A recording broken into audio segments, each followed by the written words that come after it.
আমার জীবনে বোধহয় শান্তিটা একটু কমই ঘটে। এই তো গতকাল মায়ের সঙ্গে ঘর পরিষ্কার করলাম। আজ ভেবেছিলাম বাড়িতে বসে একটু রেস্ট করব, কিন্তু সেটা তো আর আমার কপালে নেই। সকাল সকাল অরূপা মায় ফোন করে বলে, দিদি আজ একটা শুট করব, তোকে কিন্তু আসতেই হবে। তো আমি বললাম ঠিক আছে, দেখছি দাঁড়া। ফোন কাটার কিছুক্ষণের মধ্যেই দেখি ও আমায় নিতেও চলে এসেছে, আর এখন তো আমায় যেতেই হবে। তাড়াতাড়ি রেডি হয়ে ওর সঙ্গে বেরিয়ে পড়ি।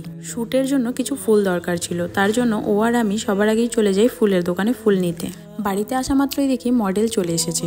আজ ছিল একটা রাধাকৃষ্ণের শুট। আশা করি তোমরা দেখা হয়তো নিশ্চয়ই বুঝতে পেরেছো। তো আমাদের রাধাকৃষ্ণকে সম্পূর্ণ রেডি করে আমরা বেরিয়ে যাই শুটের জন্য। আজ আমাদের শুটটা ছিল আউটডোর শুট। একজন মেকআপ আর্টিস্টের একটা শুটের পিছনে কিন্তু প্রচন্ড পরিশ্রম হয়। পরিশ্রমটাকে তখনই পরিশ্রম মনে হবে যখন তোমার কাজের সম্পূর্ণ ফলটা তুমি পাচ্ছ। রাস্তায় যাওয়ার পথে আমাদের রাধাকৃষ্ণকে সবাই দেখছিল, আর আমাদের রাধাও তো সেই কলিযুগের রাধা। সবাইকে তাকিয়ে তাকিয়ে কি সুন্দর রিয়াকশন দিচ্ছিল। তো দেখতে দেখতে আমরা আমাদের লোকেশনে পৌঁছে গেছি। তোমরা দেখে বলো তো এই লোকেশনটা কোথায়?